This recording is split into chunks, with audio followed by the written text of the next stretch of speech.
Tertúlia. Meu boa tarde aí para todos e todas. Hoje é dia 3 de dezembro de 2012, segunda-feira. O verbete é de número 2497, tem 6 páginas, 50 elogios e 12 máximos. O tema é autodemissão inevitável. A especialidade é a autopriorologia. Quem redigiu o verbete está ali sozinho, o povo ainda não chegou, é o professor João Melo, que estuda muitas coisas. O homem é muito sério, hein? Cuidado com ele. Definição. A autodemissão inevitável é o ato ou efeito de a consciência intermissivista, homem ou mulher, abster-se, afastar-se, excluir-se, exonerar-se, dispensar-se, abdicar, desistir ou renunciar a quaisquer práticas, atividades ou comportamentos geradores ou mantenedores de interprisões grupocáricas. O holopensene da evolução ou a evoluciologia pessoal.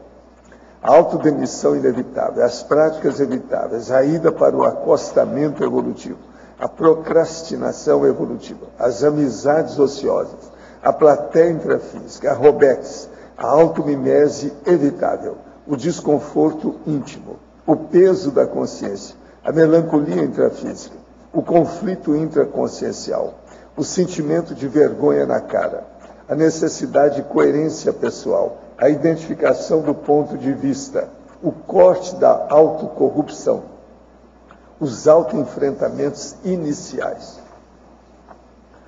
As reminiscências do curso intermissivo pré-ressomático, a sinalética energética e parapsíquica pessoal, a plateia extrafísica, a reciclagem das companhias extrafísicas, o amparo extrafísico, o parabanho energético confirmador da atitude cosmoética, as parassincronicidades oportunizadoras das recins, o exemplarismo multidimensional da teática cosmoética, a verbação natalis, o aumento da amparabilidade.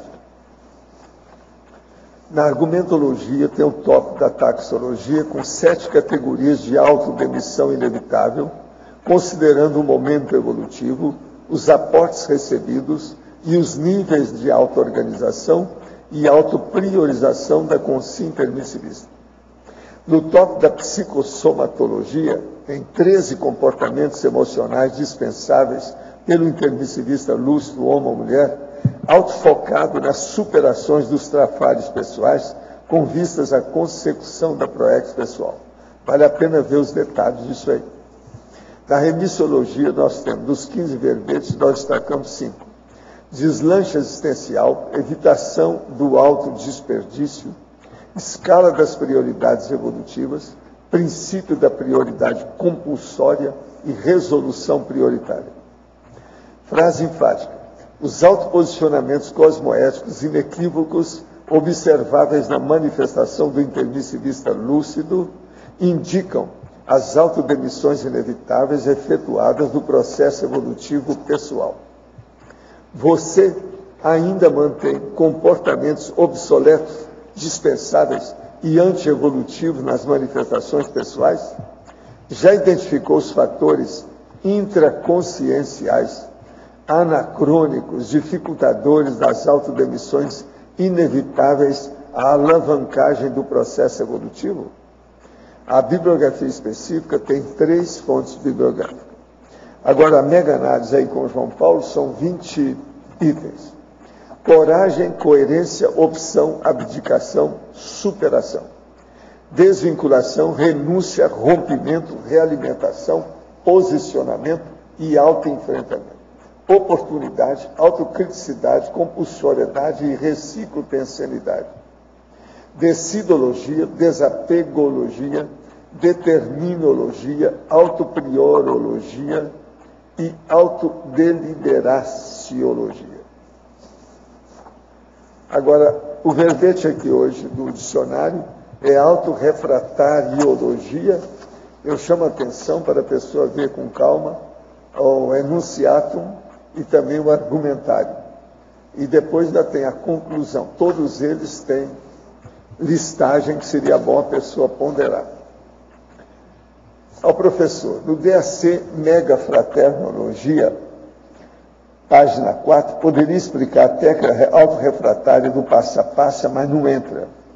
Passo a passo, mas não entra é o seguinte: aquela pessoa que tem uma série de processos que ela procura até entender, mas ela não afunda, ela não se aprofunda, ela não vai na situação, ela não se dedica, ela, enfim, não incorpora aquilo na vida dela.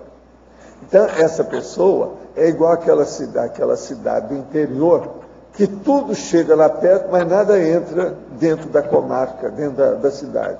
Então, por exemplo, o trem de ferro, a locomotiva da rede ferroviária, passa em todas as cidades próximas, mas ela não passa nessa cidade.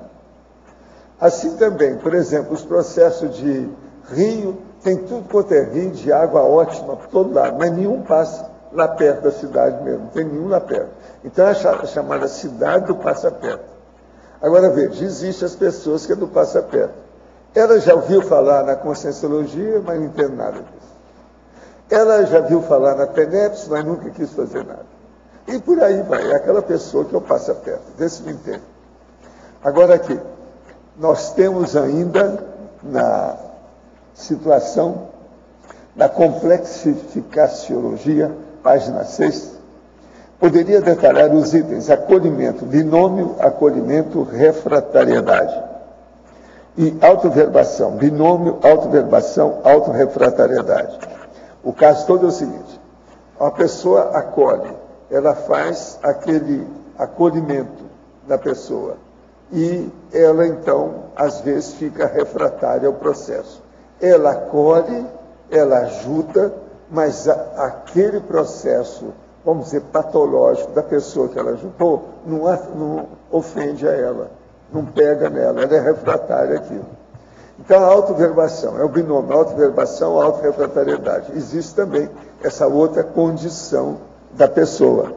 Então, a pessoa, ela já tem uma imunidade, uma situação tal que aquilo não pega nela. Por isso eu digo aqui, eis ainda, por exemplo, na ordem alfabética, 7 categorias de condições complexas, onde entra a refratariedade consciencial, apresentando conotações positivas, interassistenciais e negativas da soberba quando dominadora.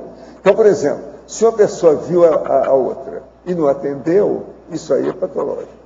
Agora, se ela atendeu, ajudou a pessoa e ela fez a desassim, ela desassimilou, aquilo é positivo. É isso que eu chamo de refratariedade. Agora aqui, ao verbetógrafo. Na fatologia, página 12, linhas 4 e 5. Quais são os indícios norteadores para a identificação do ponto de virada?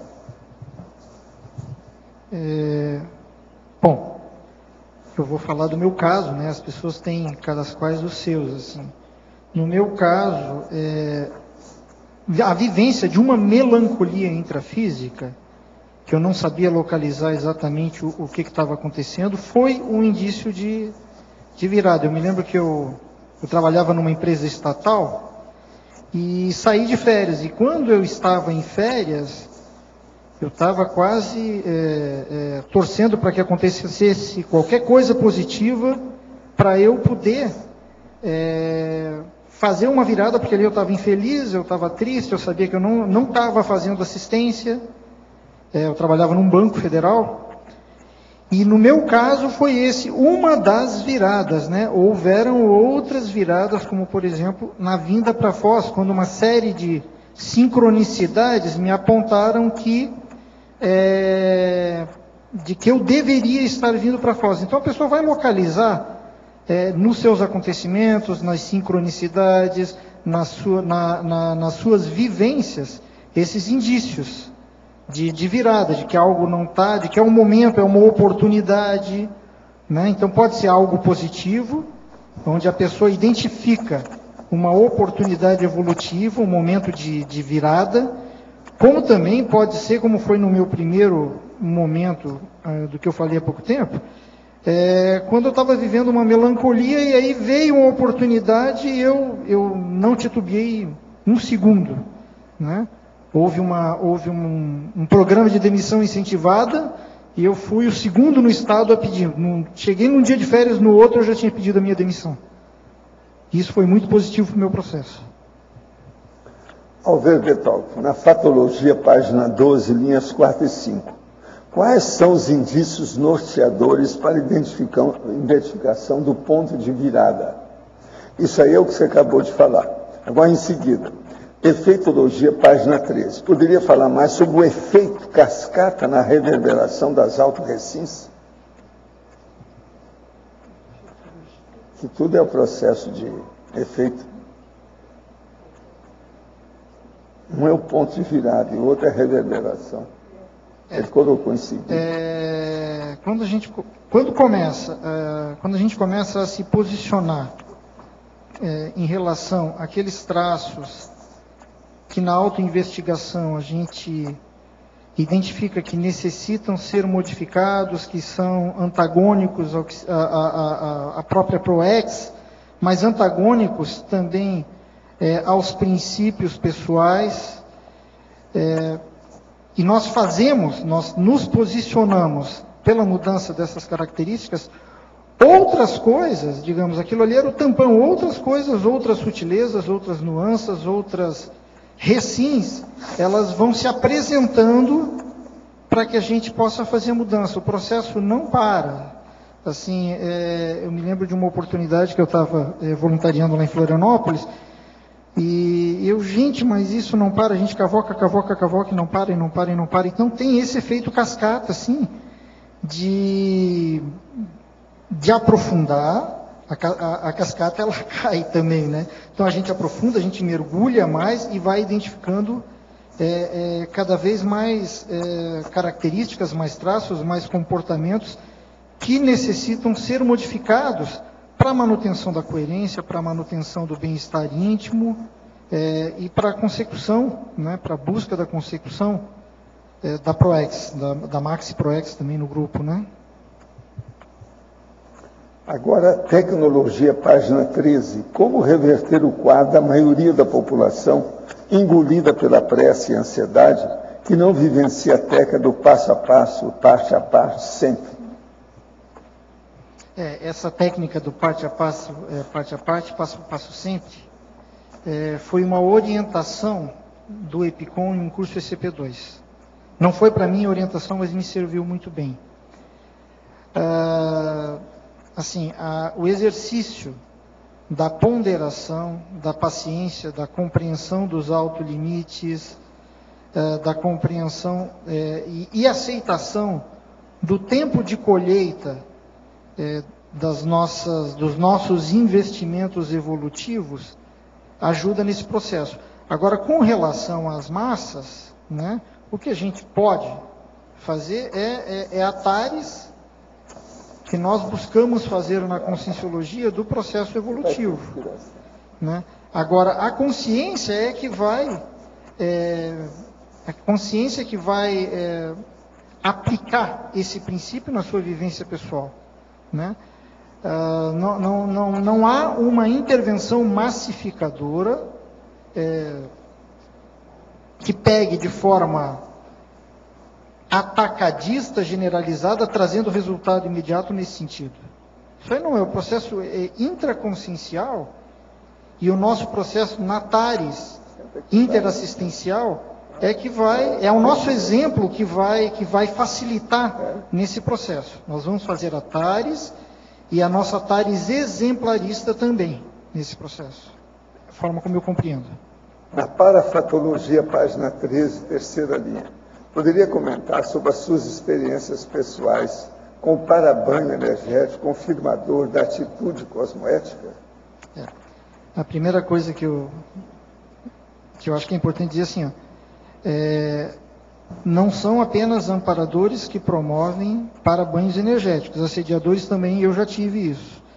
Então é importante diferenciar isso. Nós também podemos promover os nossos altos banhos energéticos, né?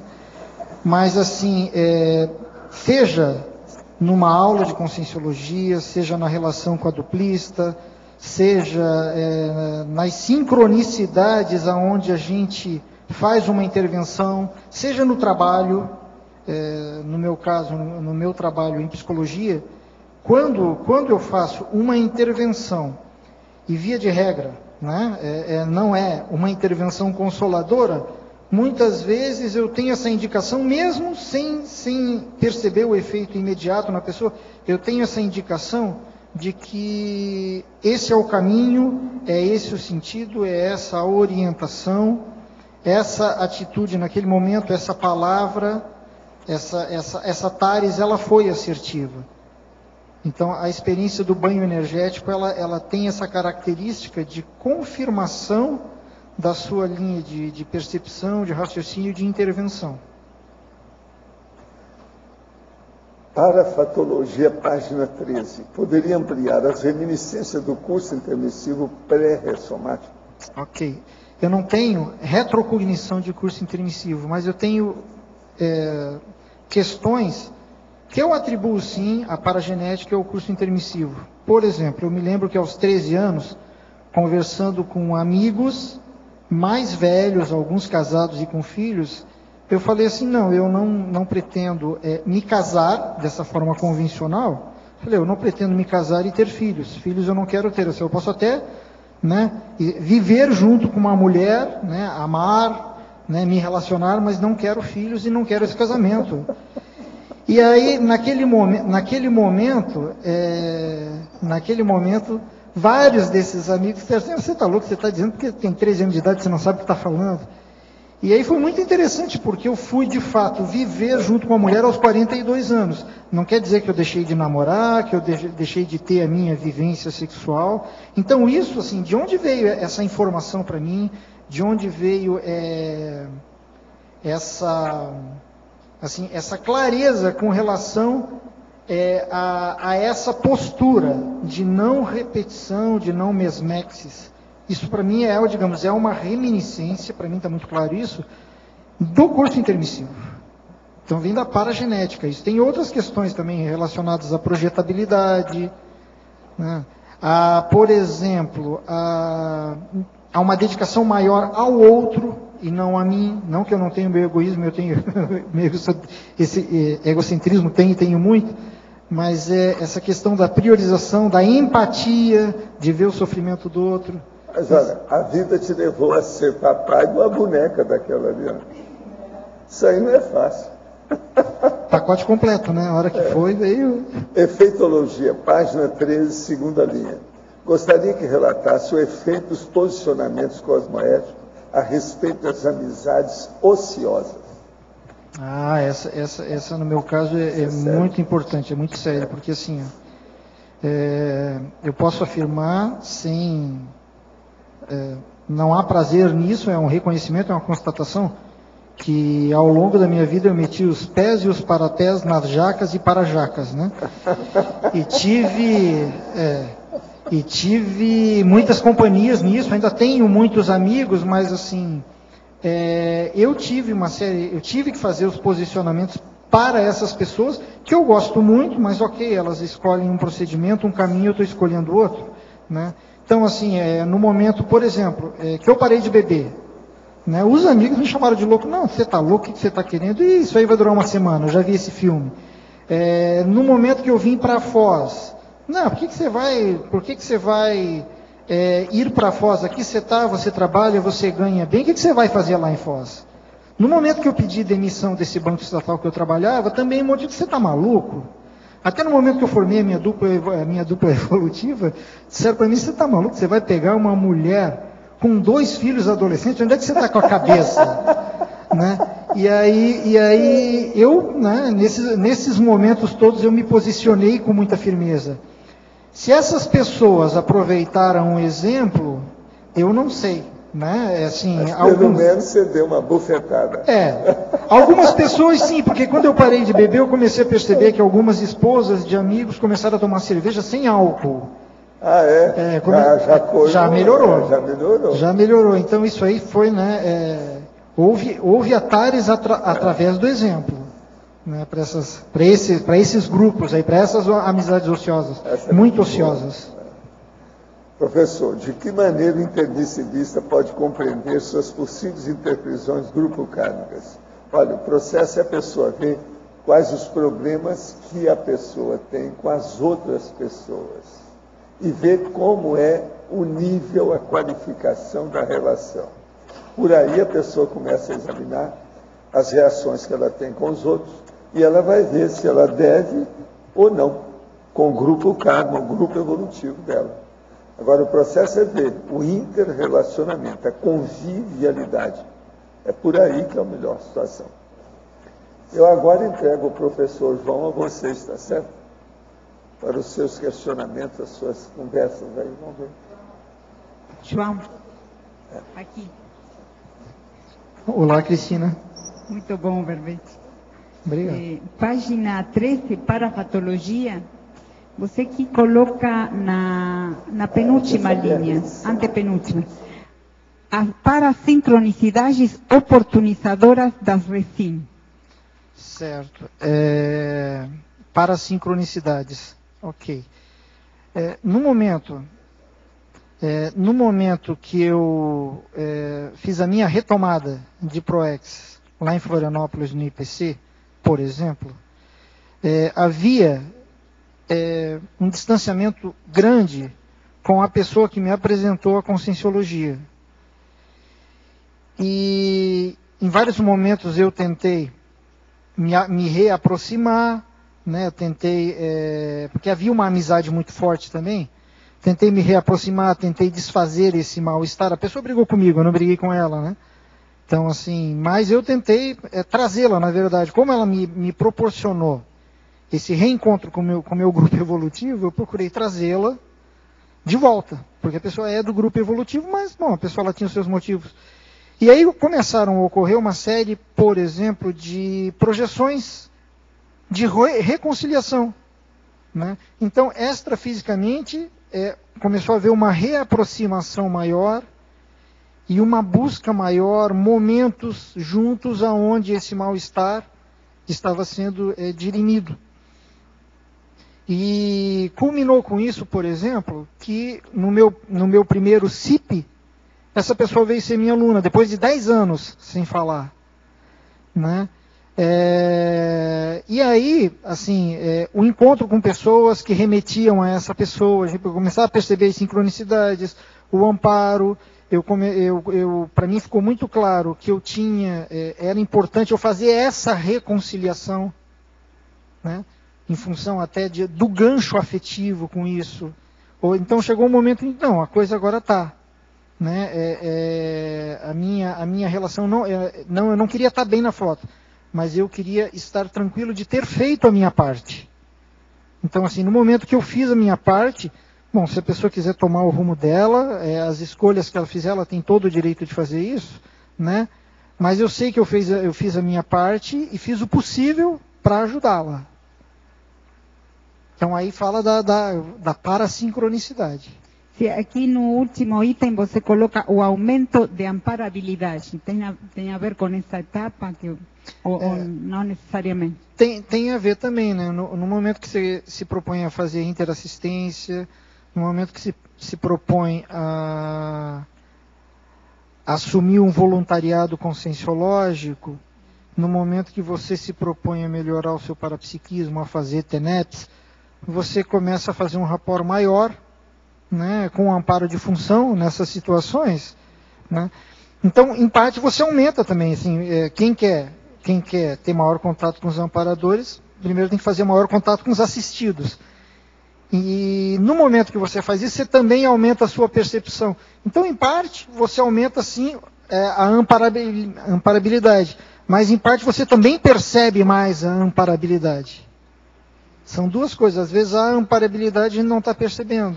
A gente traz para o egão, né? Não, essa intervenção foi minha, né? Eu sou o cara, eu sou o tal, mas que nada. A gente está ali amparado naquela situação e não percebe isso, às vezes. Com a melhoria do parapsiquismo, a gente percebe essa questão. Muito bom, obrigado. Por obséquio, poderia ampliar ou dar mais detalhes a questão aqui da argumentologia, que eu acho que é a mesma coisa que a masculinologia. O último item do capitão Sérgio corresponde ao segundo item, não é, da argumentologia? Certo. Posso, Conta sim. para nós esse Ok. fato real que houve. Ok. Na década de 90, eu ouvi uma notícia sobre um documentário do diretor francês Olivier Horn, que era O Homem que Disse Não.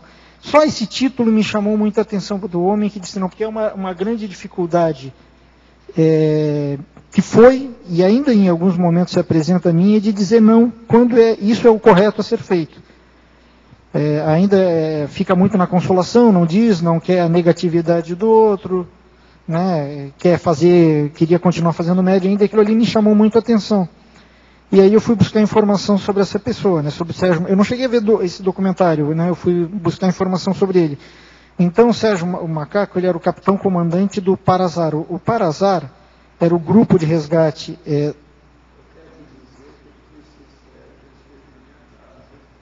Atualmente, com calma. O homem era fora de série, tá? Então, eu fui ver quem era esse cara, né? E aí o que eu vi? Bom, ele era o comandante do Parazar. O Parazar era o grupo de paraquedistas da Força Aérea Brasileira que fazia busca e resgate, trabalhava com salvamento. Apesar de estar na vida militar, ele trabalhava com salvamento. E a sigla ZAR ali é Search and Rescue, né, que é o resgate, busca e resgate. Bom, ele, no dia 12 de junho de 1968, ele foi chamado no gabinete do chefe de gabinete do ministro da Aeronáutica, que era o brigadeiro João Paulo Burnier. E o brigadeiro João Paulo Burnier falou para ele, olha, você tem 4 medalhas de mérito aí, 4 condecorações de mérito, você quer ganhar uma quinta? E ele, o que está acontecendo? Ele falou, olha, o que nós pretendemos, o João Paulo Burnier falando para ele, né, o brigadeiro, o que nós pretendemos é o seguinte, ó, a gente quer estourar o prédio da CIR, o Citibank, a Embaixada Americana, estourar o gasômetro ali em São Cristóvão, explodir tudo, e também estourar a represa do Ribeirão das Lajes. E aí isso vai causar um tumulto danado, vai matar muita gente, aí você aparece ali fazendo o seu salvamento. E aí você ganha mais uma condenação, uma condenação. E ele não quis, ele disse não vou fazer isso, sabendo que ia ser severamente perseguido por causa disso. E foi severamente perseguido por causa disso. Mas ele se posicionou, ele disse não. Então, quando eu peguei ele aqui como um exemplo de autodemissão inevitável, é justamente porque me impressionou muito essa negativa dele, essa integridade, esse nível de integridade dele, né? De respeito à vida e de integridade. E ele sofreu muito, né, em função disso. Ele foi expulso da aeronáutica, depois ele ganhou na justiça o direito de reintegração de seus direitos, aí não esteve, o ministro da Aeronáutica não deu, o Supremo, ele tinha ganhado o Supremo mandou uma ordem de execução e o Itamar Franco engavetou por 2 anos essa ordem, até o dia que o capitão Sérgio Macaco dessomou. 3 dias ou 4 dias depois, o Itamar Franco cumpriu a ordem, colocando ele na condição de brigadeiro e pagando para ele tudo que ele tinha deixado de receber, pagando para a família dele, é claro, né? Mas foi, assim, um exemplo de autodemissão inevitável. Mas, se você perceber, eu não coloquei ele, né? Não é a maior das autodemissões, porque ele queria voltar para a vida militar ainda, né? E ele só anunciou, ele só levou a público essa condição, porque isso não pôde ser resolvido sem a punição dele dentro da aeronáutica, né? Eu não sei se ele teria levado esse perigo ao conhecimento público se nada tivesse acontecido com ele. Mas, de qualquer forma, ele já trabalhava com salvamento, com a vida, e foi um auto-enfrentamento muito grande. Eu quis trazer o nome dele, também, até inclusive, para botar o nome dele na enciclopédia também, né? Eu tive repercussões muito positivas. Quando, ao fazer o verbete, me veio espontaneamente o nome dele, o resgate dessa pessoa. Eu pensei que era o que tinha se recusado a assassinar compatriotas, mas esse é outro caso. Não, ele se recusou porque ele se recusou porque foi avaliado que esses atos terroristas de direito matariam quase que instantaneamente 100 mil pessoas. Muita gente isso.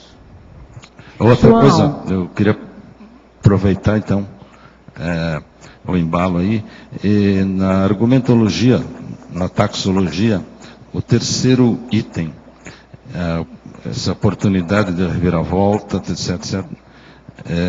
Você passou por isso, por uma demissão Autorreciclagem do voluntária? comportamento incompatível. Não, o segundo item. O segundo item, a oportunidade de revolta Questão da PDV evolutiva. e PDI. Exatamente, eu participei sim, eu tinha falado bem ao início aqui.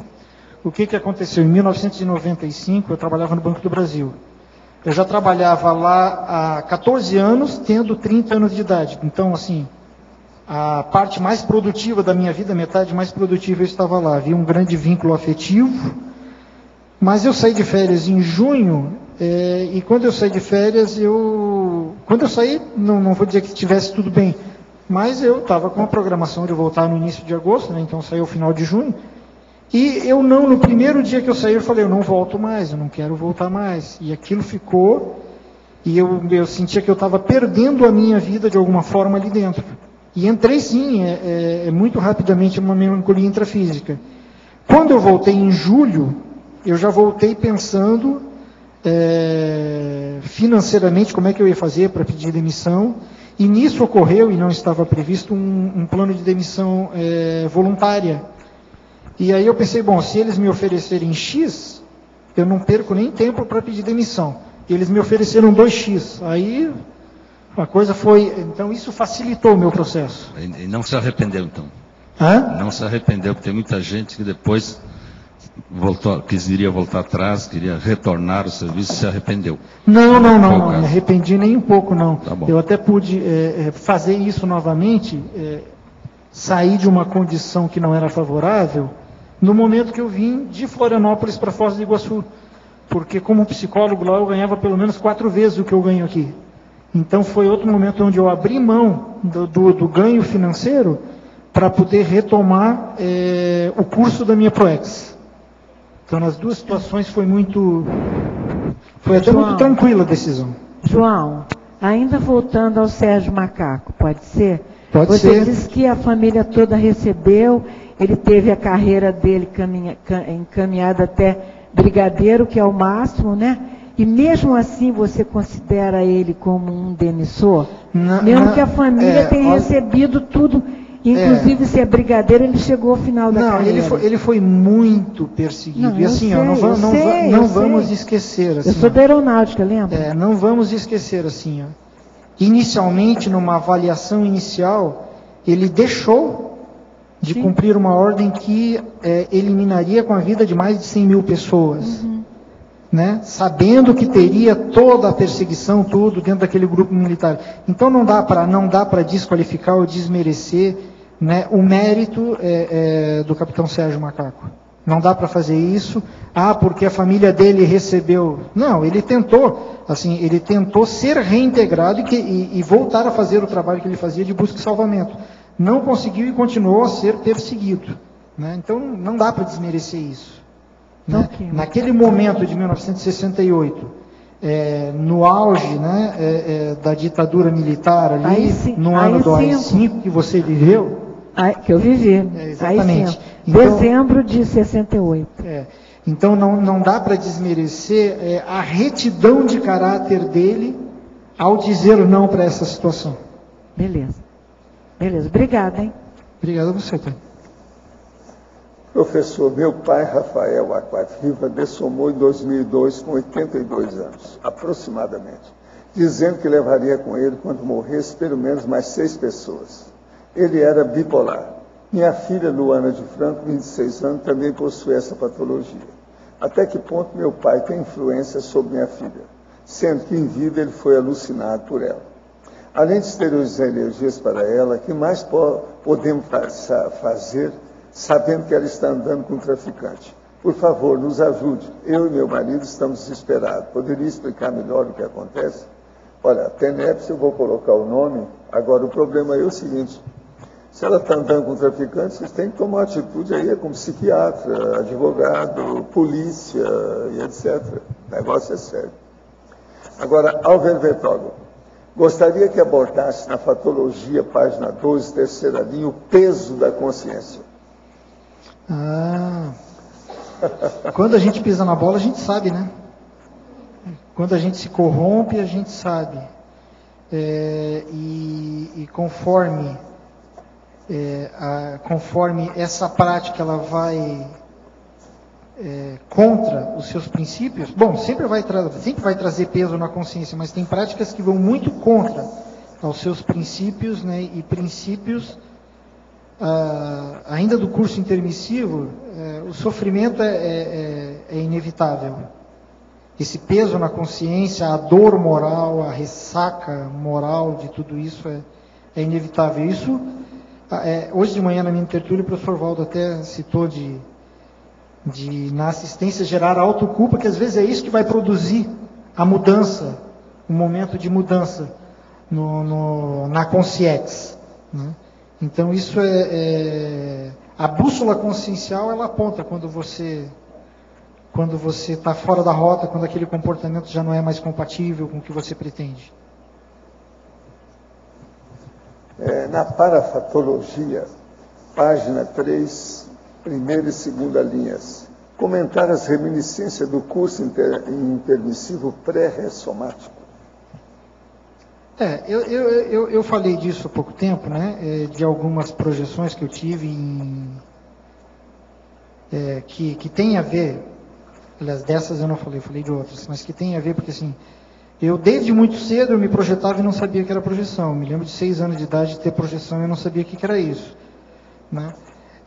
Isso ficou adormecido por algum tempo e retornou com muita força em 1987, exatamente entre a fundação do Centro de Consciência Contínua no Rio de Janeiro e a fundação do antigo IIP e o IIPC, né? Um em 86, outro em 88. E quando eu conheci o IIPC, eu imediatamente vi que aquela vivência que eu vinha tendo tinha a ver com o curso intermissivo, né? Não teve como a carapuça não servir. Outra condição, por exemplo, que eu falei, falei de reminiscência do curso intermissivo, são essas ideias inatas que nós temos. Eu tenho ideia inata, por exemplo, de não ter filhos desde a adolescência, eu já tinha muito claro isso.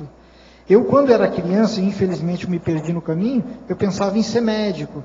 Depois eu fui fazer direito, caí fora, fui fazer música, caí fora, o processo emocional perturbou tudo, e finalmente eu fiz psicologia, então eu fui para a área da saúde, mas isso já era uma ideia inata minha. Como a própria ideia, por exemplo, que eu já, apesar de ter sido criado e formado dentro da religião católica, daí como a própria ideia que eu tinha da imortalidade da consciência e também da serialidade existencial.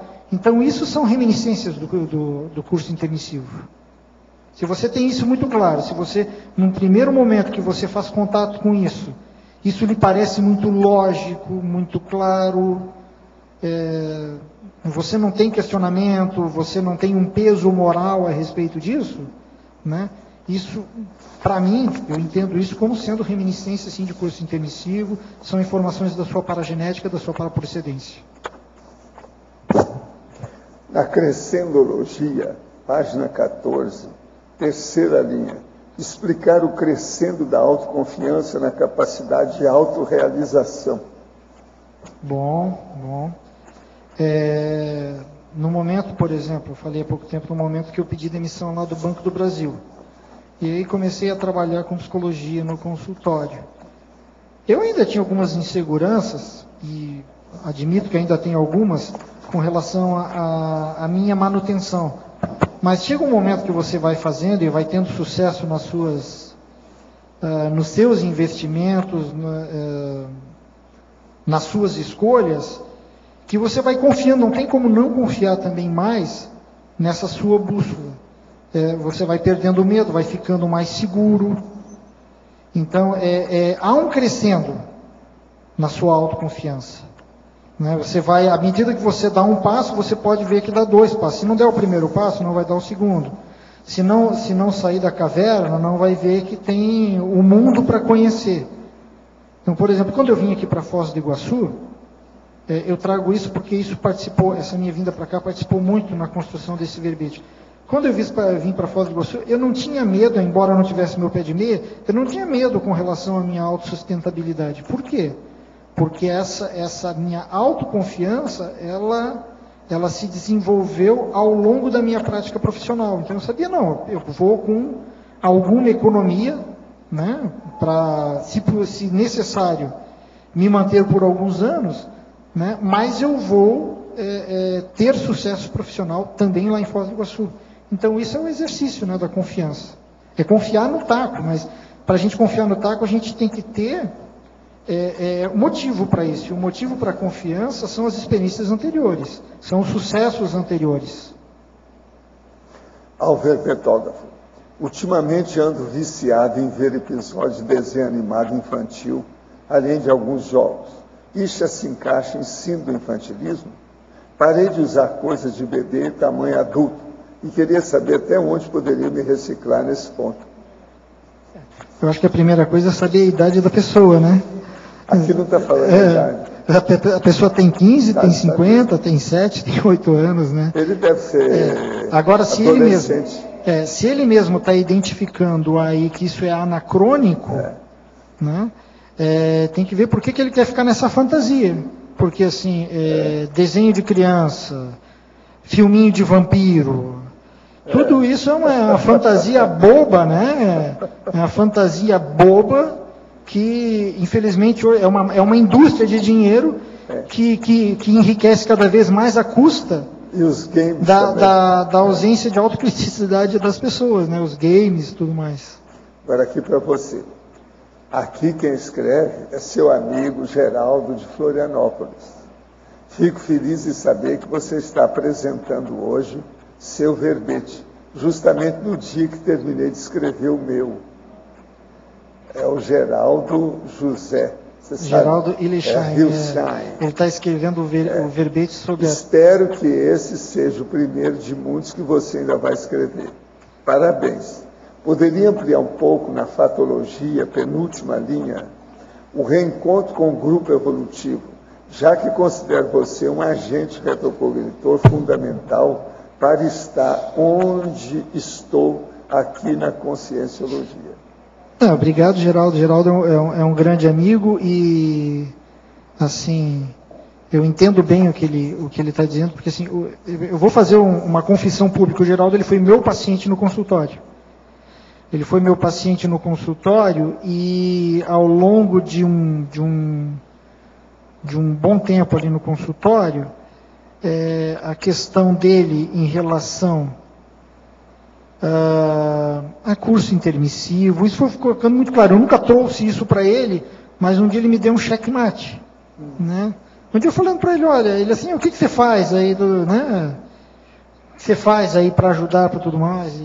E aí ele me deu um checkmate, porque eu falei que tinha uma poltrona que eu me deitava, né? E tudo mais, ele deu um checkmate e eu abri o jogo para ele.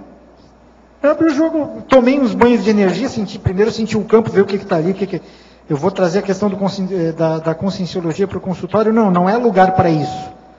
O consultório não é no lugar para fazer resgate de intermissivista a priori, mas acontece, né? Então, assim, e aí o Geraldo começou a ver as coisas, começou a vir aqui em Foz. Então, ele reencontrou o grupo evolutivo dele. Isso aconteceu comigo quando esse colega do Banco do Brasil pediu várias vezes que eu fosse fazer o curso, que era o P1 antigamente lá em Florianópolis. E aí eu fui só para o cara parar de me encher o saco. Eu falei, eu vou de que fui, o cara parou de me encher o saco. E aí a professora era Malu Balona, e aí no primeiro exercício de mobilização energética, isso nunca mais aconteceu, eu imagino o trabalhão que os amparadores tiveram para fazer isso, eu fui tirado do corpo e fiquei em Trendelenburg. Aí caramba, e tudo aquilo que se falava ali, estado vibracional, chakra, projeção, né, projeção astral, era a forma como se chamava naquela época, no início lá do IIP, tudo aquilo eu já conhecia. Então, quando eu vi tudo aquilo, eu me senti em casa. Foi muito positivo isso, assim, gente. E eu nem estava procurando o grupo evolutivo, mas quando veio, o grupo evolutivo caiu no meu colo, né? Então eu tenho muita dívida com relação a todo esse trabalho que eu dei para os amparadores aí. Inclusive aqui na minha vinda para Foz também. Pois é. Tem que falar para ele que você é o João Melo, não é o João Melô. Nem quero você melar. Não melou, Nem quero melar. Ele foi em frente. E ele também. Ele é muito simpático. Ele é muito esforçado, é Pois muito inteligente, é um leitor, é um papa-livro. Muito simpático. Né, ele tem uma autocriticidade muito boa e ele tinha uma autodefensividade que ele vem superando muito bem. Então ele era muito reativo, né, e hoje é uma pessoa, quem conhece, e eu vi isso, eu pude ver isso no consultório, foi onde eu desmontei, porque eu me lembro que ele chegou no consultório, Geraldo, vou me permitir te expor um pouco. Né? Eu me lembro que ele chegou duro, porque eu não acredito em psicólogo, blá, blá, blá, blá. Eu falei, isso para mim é casca. Ele parou, opa, o que é isso? E eu, uma pessoa super meiga, super carinhosa, né? Super assistencial, mas que, no entanto, por uma série de sofrimentos, tinha se colocado numa condição, numa concha protetora, né? E vinha negando, né, aos outros tudo isso de bom que ele tem para oferecer. Coraça, isso se chama de coraça. Coraça, psicologia. Agora aqui, professor, no verbete do DAC, página 4, premissimo, megafraternologia, poderia ampliar mais essa questão da amizade interdimensional e o convívio com consciência de nível evolutivo diferente? O caso é o seguinte, o que eu digo aqui é o seguinte: a enorme diferença entre viver sem antagonismo à humanidade e, ao mesmo tempo, viver com autorrefratariedade, exemplificando a interassistencialidade no contexto da mega-fraternologia. A consciência lúcida se torna refratária ao rolo compressor das inutilidades materiais onipresentes, inclusive promovendo a blindagem energética dos ambientes ou holopensênicos, com a técnica autorrefratária do passo a passo, mas não entra. Tal personalidade está no caminho da mega-serenidade dos serenões. O mais inteligente na interassistencialidade é recolher os sofrimentos dos assistidos sem somatizá-los. Isto é, a autorrefratariedade aos conflitos alheios. A serenona monja convive comigo como se eu fosse serenão. Convivo com ela como se ela fosse pré-serenona. A amizade interdimensional, que é a mega-fraternidade, elimina as diferenças e equaliza os níveis de evolução consciencial sem refratariedades ou desentendimento. Então, gente, veja, a gente tem que entender o que a gente quer falar com refratariedade. A pessoa tem a defesa aqui perante os erros do outro, a doença do outro, o desequilíbrio, os conflitos das pessoas. Mas ele não deixa aquilo entrar no micro-universo consciencial dela. E, ao mesmo tempo, ele está limpando aquilo, está procurando ajudar, está assistindo a pessoa. Agora, o processo de evolução. Quem é mais evoluído é que tem que fazer mais concessão. Esse, então, tem que ajudar aquele que é menos evoluído. Existe até aquele princípio que eu digo, que é o seguinte: no problema assistencial e na área da saúde, aquele que é menos doente deve ajudar o mais doente. Essa que é a técnica. Então, se a gente começar a pensar nisso, nós vamos entender. Então, eu aqui, estou me expondo também publicamente com a questão com a monja. Ela me trata como se eu fosse serenão, de igual para igual. Eu trato a ela como se ela fosse pré-serenona, de igual para igual. E é assim que a gente se dá bem. Faz muito tempo que vem isso desse jeito. Um dia eu ainda melhoro essa situação. Ela tem paciência. Vamos ver o que a gente faz. Gente, eu reintegro vocês aqui. Aqui no verbete do DAC, o senhor fala da autorrefratariologia. A autorrefratariologia seria a base da desperticidade? Ela seria o principal atributo do ser desperto? Não, é um deles, mas não quer dizer que seja o essencial, não. O essencial é a lucidez da pessoa em realizar as assistências. Isso aqui é o essencial na questão da despertologia. Quer dizer, a pessoa é desperta, desassediada, permanente, e ela vive trabalhando em favor dos outros. Isso aqui é importante. Agora, a refratariedade faz parte da própria condição da desassedialidade, que com o passar do tempo, A pessoa inteligente, lúcida, ela vai dar valor para isso. Ela vai olhar essa condição dela, que não precisa mais de, vamos dizer, perder tempo e principalmente espaço consciencial, do micro-universo consciencial, com problemas alheios, o processo dos holopensênios negativos. Ela supera, ultrapassa isso tudo. Então, a autorrefratariedade seria uma consequência desse trabalho intrassencial. Então. É uma delas, é um dos efeitos, é uma, entende? Porque, a derivação da dispersidade. Porque quando a gente vai analisar ali anti-irritabilidade, imperturbabilidade, imunidade, é como se ele fosse um guarda-chuva, um atributo guarda-chuva. Esses 10 aqui são máximos, isso aqui mostra a realidade da pessoa. Agora, isso é a base. Começa pela irritação. Hoje mesmo eu estava falando aqui, tem muita gente que sofre crise de irritação violenta. Isso é bobagem, isso é coisa de bicho. É problema instintual. É errado.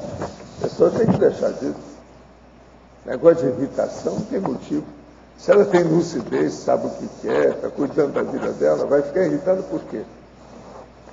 Não tem motivo. Se você for olhar.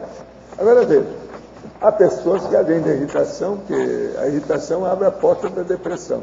Ela fica deprimida com o tempo. Então, uma irritação muito assídua, muito constante, muito repetitiva, leva a pessoa para a depressão. A depressão cria um monte de problema. Antes, às vezes, da depressão, a pessoa às vezes vai ter uma insônia. A insônia começa a piorar tudo. Ela não dorme direito. Ficou irritada, está dando conta no mundo. E por aí o negócio da depressão. Há certos casos de depressão que levam a pessoa ao suicídio. Então, os problemas se avolumam e a patologia cresce e aprofunda, negativamente. Eu já vi casos de pessoas irritadas que acabaram depressivas. Pois é. Esse é o caminho. Caminho patológico das coisas. Agora, o problema é esse. Se nós tivermos mais reflexão, a gente elimina a irritação. Agora, outra coisa, uma pessoa que está sempre assim, ela já tem alguma coisa por causa do ansiosismo. Esse ansiosismo pode criar muita irritação conforme a pessoa. Então, ela tem que estar tranquila. Para chegar na imperturbabilidade. Agora, o que é interessante é o seguinte, se uma pessoa quer, a vontade dela, que é o maior poder que a pessoa tem, ela deixa o processo de irritação, a conflitividade, em pouco tempo, e ela fica imperturbável. Ela vai deixar de tremer. O problema é ela querer. Agora, a hora que ela quer, se ela começa a trabalhar, ela vai passar o gargalo, ela vai ver que ela é capaz daquilo, sai de baixo. Ela aí domina toda a vida dela, vai se organizar melhor, vai ficar mais rentável a existência dela. E outra coisa, ela vai dar uma limpeza naquilo que ela tem em casa, tirar os bagulhos energéticos. A hora que começa isso, chega num ponto que ela vai tirar os bagulhos mentais somáticos. Aí é o bagulho pensênico. Ela já não vai pensar mal mais das coisas, dos outros. Ela pensa mal daquilo que está errado, do patológico, da coisa que está, entende, alterada, mas para ajudar, para melhorar. Mas ela não vai participar daquilo mais. Então isso é que é a verdadeira refratariedade. É a hora que acabou a reação externa negativa sobre a pessoa. Autohigiene pensênica, né? Agora, gente, hoje eu queria falar que tem aqui uma amiga que me ajuda demais, e ajuda várias pessoas aqui, que ela está completando os 17 anos bonitinhos dela, sabe? Pelo nome, vocês vão ver que é isso que eu estava falando sobre assistência. É a Socorro que está dentro.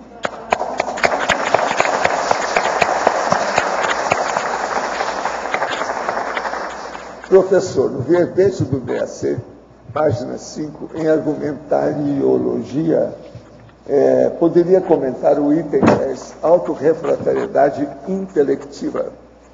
É o predomínio do autodiscernimento no micro-universo consciencial contra os idiotismos culturais do Zeitgeist, que são as culturas inúteis e costumes ultrapassados. Então, por exemplo, essas bobagens todas que tem por aí. Veja bem, olha a internet. Olha as bobagens que tem na internet. Se a gente for dar muito ouvido para a internet, isso é perda de tempo. Eu, por exemplo, não tenho nada, não mexo nem com o Facebook, essas coisas todas, não. Eu olho por outros lados, mas tem uma série de pessoas que olham para mim. Então, por exemplo, descobriram lá que tem um cara que está colocando o meu nome lá, quer dizer, a minha estampa no lugar dele, com outro nome. O cara é pirado. Agora, já teve gente aí que ficou indignado com isso mais do que eu. Esse cara é irritado com o processo. Eu estou um pouco ligado. Mas já vão mandar lá para o Facebook para tirar, porque quando você reclama, eles tiram fora o negócio, eles vão tirar o cara. Então, vamos dar um jeito na situação. Agora, veja, eu não vou ligar para essas coisas. Isso aí, então, é que é a refratariedade intelectiva. Eu não entro nessa onda, estou na minha. Banana para os burral, do burril e burroide. Eu não tenho nada a ver com isso. Entende? E outra coisa, quando precisa, a gente fala, tem a vovozinha. Outra coisa, de vez em quando eu falo, mando para aquele lugar. Aquele lugar quer dizer, a holoteca. Vai lá a pessoa estudar mais, fazer pesquisa na holoteca, é uma boa. Agora aqui, pelo que pude perceber, o Verbetalk demonstra ter um traço introspectivo na sua consciência. Poderia nos dizer como superou esse quesito? Não sei quem está fazendo traço introspectivo. Eu não sei o que quer dizer isso. Esse é um eufemismo, né? O traço introspectivo é um eufemismo. Quem está falando isso é o Murilo. Esse sistema aqui no meu caso já foi quase um misantropismo já. E de fato, assim, há uma introspecção sim, mas é um comportamento muito defensivo no meu caso, e que eu estou aprendendo a utilizá-lo de uma outra forma. Mas era no sentido de observar, ver, para poder saber onde é que eu estou pisando e como é que eu vou me manifestar. Uma coisa boa que eu sei de você, esses anos aí que eu te conheço, é que você é muito observador. Você reflete muitas coisas. Ele não é assim? Isso aí ajuda qualquer um. É dessa forma que eu estou tentando. É dessa forma que eu estou tentando aprender a usar essa condição. Né? Mas de fato, há uma introspecção, sim. Você tem. Agora, na parafatologia, página 13, quarta linha, poderia relatar as parassincronicidades oportunizadoras das recis? Eu vou trazer agora uma outra parassincronicidade que para mim foi assim determinante na minha vinda para Foz do Iguaçu. Porque eu já... o Terry Tertuliano provavelmente não assistiu, já trouxe algumas situações, essa pergunta já veio 2 vezes, mas vamos lá porque sempre vale a pena. Quando eu estava aqui em Foz em 1997, em agosto, e eu estava fazendo o curso aliás, não era o meta-desperticidade, era o multicampo holossomático. Esse curso era um curso que tinha a presença de 4 PICONs, e nós viemos de Florianópolis com uma turma grande de micro-ônibus para cá.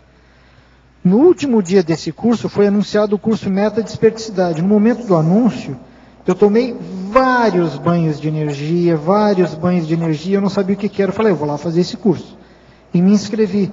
E foi nesse curso que eu conheci a minha atual duplista, porque ela me conheceu antes, e ela viu o que eu ia fazer o curso e viu ali uma possibilidade de me conhecer e a gente poder se aproximar ali. Então, então ali, os amparadores, obviamente, já estavam vendo essa possibilidade. Eu não sabia o que era quando eu tomei aquela cascata energética, né? Mas havia ali uma parassincronicidade de eu estar ali, de eu ter feito uma pergunta na tertúlia. São cataratas de energia. E aí eu fiz cataratas de energia. E eu fiz uma pergunta para o professor, aonde a Luimara prestou atenção em mim. Então, o que me levou a fazer a pergunta naquele momento? A resposta que eu tive. Então... Professor, o que é intermissivista? Como saber se posso ser uma? Fala aí para mim aí, o que é que você tem, qual que é o local que ela pode ver? Você entra no site das tertúlias, aí você vai ver que tem uma chamada do lado direito perguntando se você é intermissivista. E você entra e vai ter um teste dos 700 experimentos. Aí você responde essas perguntas e chega à conclusão. Professor, em uma tertúlia antiga, o senhor disse que depois de um tempo, quem precisa mais trabalhar as energias para sair do corpo, basta esquecer o corpo e sair. Poderia esclarecer se para chegar a esse nível é preciso aplicar a técnica de auto-hipnose descrita no Projeciologia. Não. O problema todo é a pessoa escolher as técnicas que vai usar na questão da projeção consciente e começar a ampliar a projetabilidade lúcida. Agora, para isso, a pessoa tem que arrumar a vida do dia a dia, na vigília física ordinária. Então, é preciso ver o horário, a situação toda, a fase da vida da pessoa. Por quê? A projeção é outra vida. Mexe demais com essa vida humana respiratória nossa aqui. Então, a primeira coisa que você tem que fazer é melhorar sua memória se ela não é boa. Se ela é uma memória comum, vulgar, medíocre, isso não resolve. Tem que ser memória boa para a pessoa poder lembrar aquilo que acontece no outro mundo, que é outra vida. Então, você tem que duplificar a sua vida com o processo da projeção. Professor, o processo de autodemissão inevitável é uma posição imprescindível para a evolução consciencial, entre outros fatores. No meu caso, isso atraiu muito contrafluxo e assédio, que levou um tempo para eu poder equilibrar. Qual seria o seu conselho para a tentar se preparar para amenizar o contrafluxo e assédio quando esse posicionamento é tomado? Não, a primeira coisa é o seguinte: se você já consegue, vamos dizer, renunciar a certas coisas que você dava valor, já é um passo à frente. A segunda é selecionar as companhias. Porque quase sempre, numa condição dessa, a pessoa chega para examinar o problema, dentro do conscienciograma, por exemplo, e ela vai notar que ela tem uma série de amizades ociosas. Isso dentro da profissão, dentro daquilo que ela faz, dos interesses dela, dentro de todo aquele círculo de amizades que ela mantém. Isso tudo ela tem que limpar. Então a situação mais séria é o seguinte: primeiro, julgar os bagulhos energéticos fora. Depois, acabar com as amizades ociosas ou aquilo que esteja travancando o problema da pessoa deslanchar com a evolução. Terceiro, começar a melhorar isso que nós já falamos aqui antes, sobre os bagulhos pensênicos, aquilo que a pessoa pensa. E ela começar a ver que aquilo que interessa, o mais importante, é o evolutivo. E esquecer o resto. Mesmo dentro da profissão, a pessoa tem que selecionar mais todas as, vamos dizer, tudo aquilo que vem em torno dela, que a envolve, que deseja conquistá-la ou seduzi-la. Ela tem que selecionar isso mais. Porque se deixar, a pessoa se envolve, ela não sabe dizer não, e isso então ela não vai melhorar nunca. Para haver a reciclagem real, a pessoa tem que saber dizer não na hora que precisa. Isso aí é que se chama omissão superavitária. Super. Então, essas coisas todas que eu falei ajudam bem para a pessoa melhorar. Outra coisa é o seguinte: veja se você já está convivendo com a sua família consciencial. Se você já deixou a família genética, a família profissional, e já passou, por exemplo, pela a família, às vezes, desportista ou clubística, e se você já chegou e já está convivendo com a sua família consciencial. Com a família consciencial, essas coisas ficam mais fáceis. Passa o gargalo. Agora aqui, o verdete de hoje vem muito de encontro ao que eu estou passando. Tenho mais de 20 anos de trabalho na mesma profissão, sou concursado e ainda tenho 3 anos e meio para me aposentar. Estou fazendo psicologia, duplo curso. Gosto do que faço, mas tenho sido perseguida dentro do local de trabalho e com isso estou perdendo a alegria. O que devo fazer?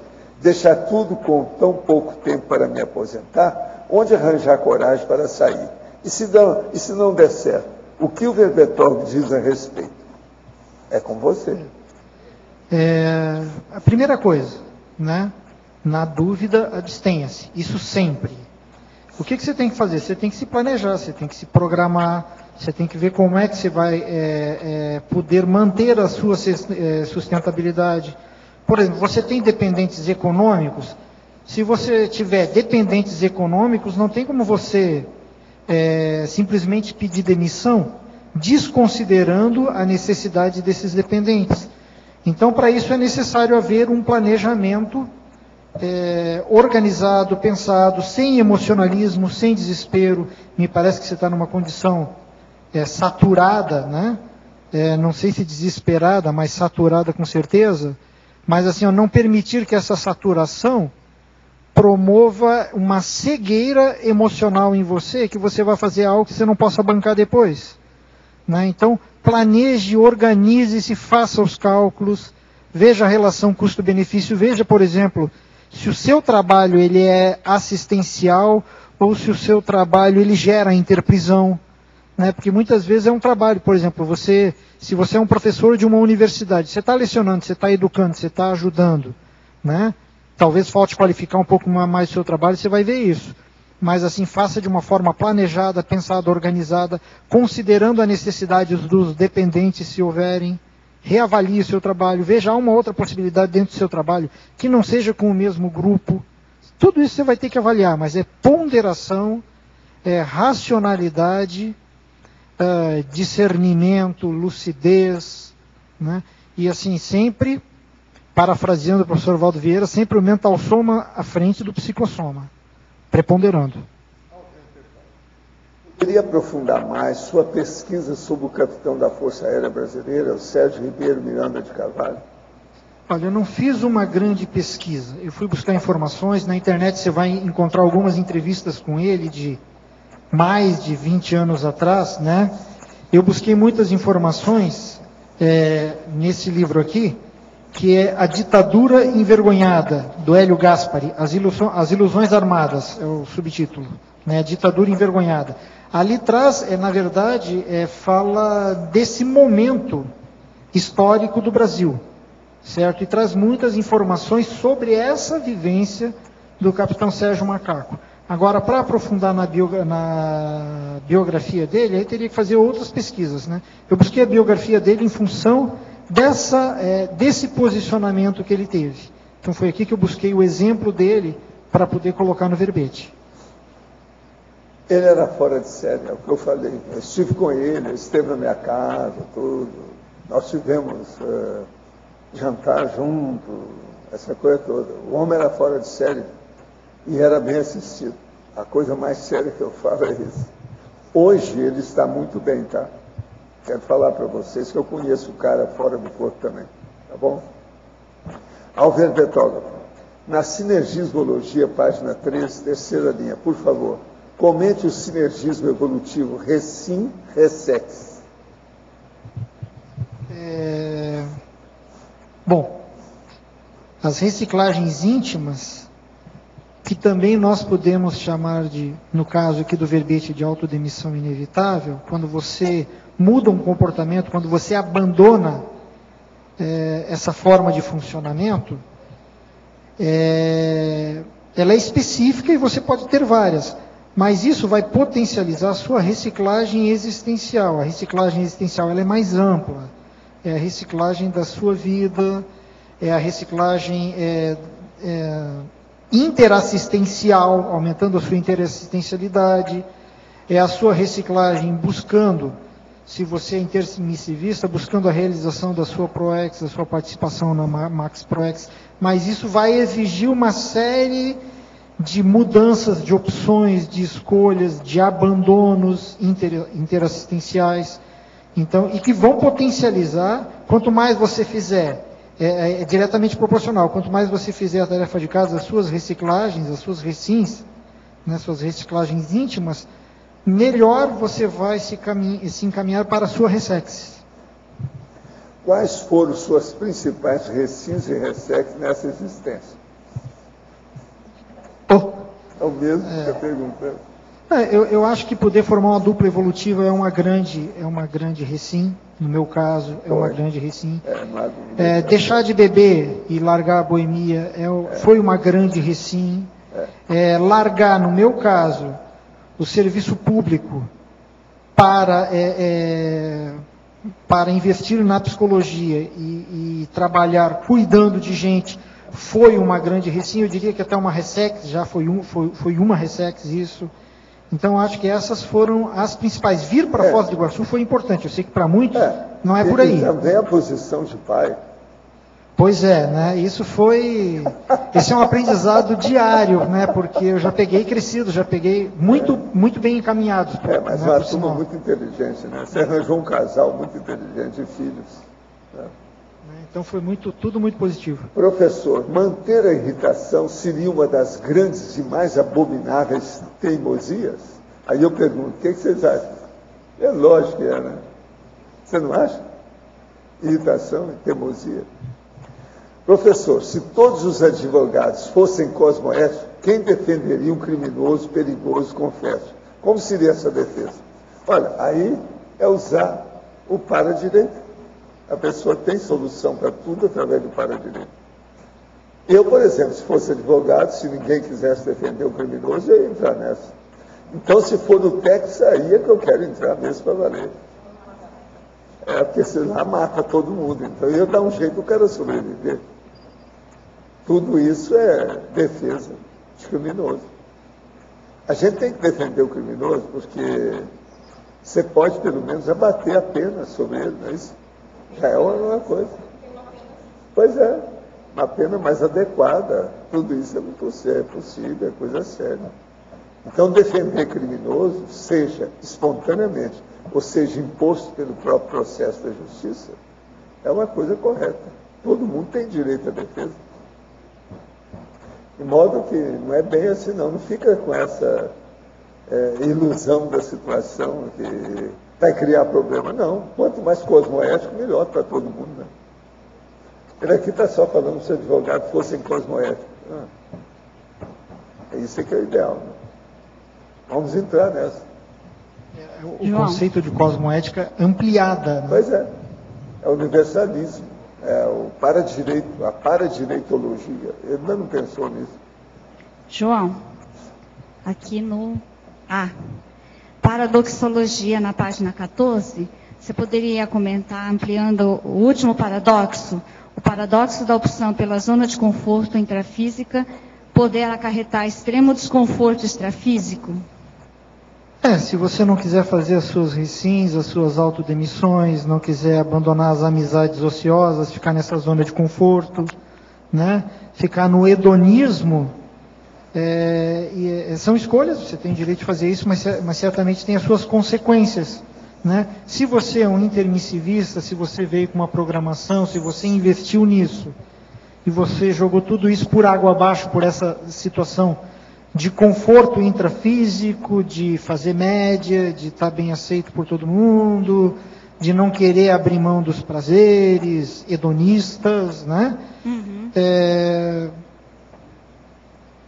Eu presumo, né? Eu tive uma revivência muito curta do que foi uma melancolia extrafísica. Não foi nem uma retrocognição, foi uma revivência muito curta. E foi assim, 3 segundos, em 3 segundos foi a pior coisa que eu vivi na minha vida. Eu não recomendo isso, né? E associo isso por essa manutenção nessa zona de conforto. Certo. Né? E o contrário, né? O reflexo da recin, da ressex no extrafísico, você poderia comentar? Então, o contrário disso, o contraponto positivo? O reflexo da recin e da ressex? Isso, de você não estar na zona de conforto, de você estar investindo no teu processo evolutivo, tá? Na ProEx. Certamente, né? Porque assim, vamos pensar, a evolução é um processo contínuo, é um processo inevitável. Então, por isso a questão, né? São autodemissões inevitáveis. Não vai ser nessa existência, vai ser na próxima, vai ser daqui a 10 vidas, mas em algum momento, se você quer ir para frente, você vai ter que fazer alguns desapegos, aí, alguns abandonos, mudar algumas posturas. E no intermissivo, isso você vai continuar trabalhando, vai fazer a sua assistência. Né?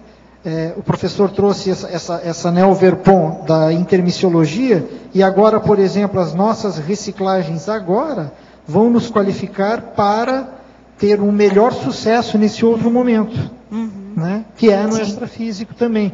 As nossas próprias recins e ressex também promove a mudança das nossas companhias extrafísicas. Então também há uma mudança no extrafísico em função disso. Né? Os grupos que nos acompanham né, eles vão sendo reciclados. Tem a reciclagem das amizades extrafísicas nesse processo. Ok. Obrigada. João, na página 14, em polinomiologia, na segunda linha, o polinômio interromper o ruim, consertar o problemático, fortalecer o correto, qualificar o acerto.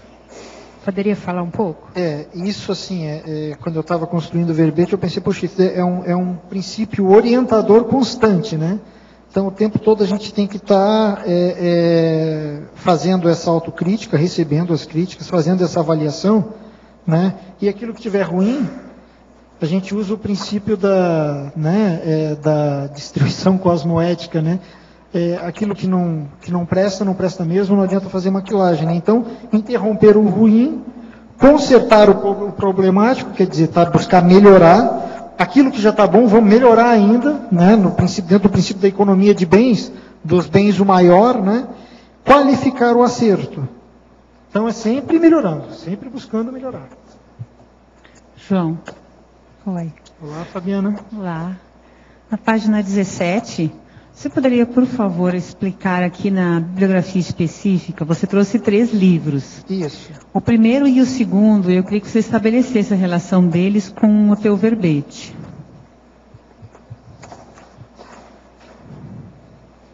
Certo. O livro do Gaspari, né? Do Hélio Gaspari, que é esse aqui, foi o livro que eu usei para fazer essa investigação de todo esse processo do Sérgio Macaco, do capitão Sérgio Macaco. Né? Então, é aqui que eu busquei essas informações.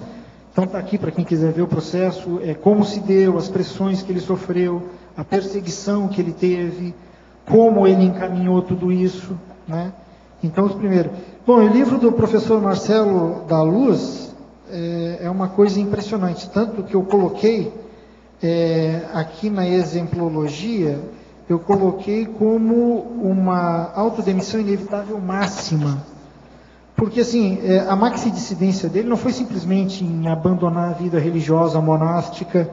Muitos fazem isso, né?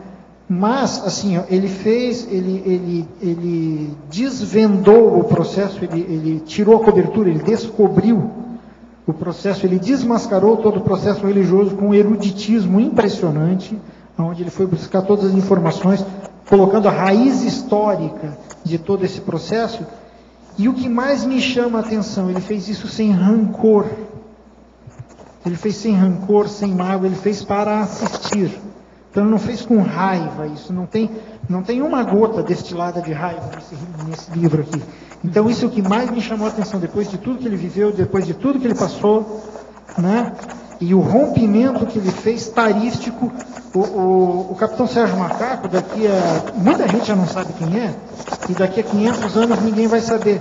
Mas eu imagino que daqui a 500 anos, esse livro aqui vai ser um livro ainda atual, e assim, precursor de muita reciclagem. Então isso aqui para mim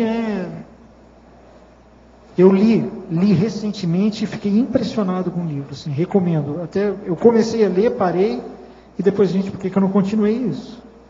Né? É impressionante a reciclagem do professor Marcelo da Luz. Obrigada.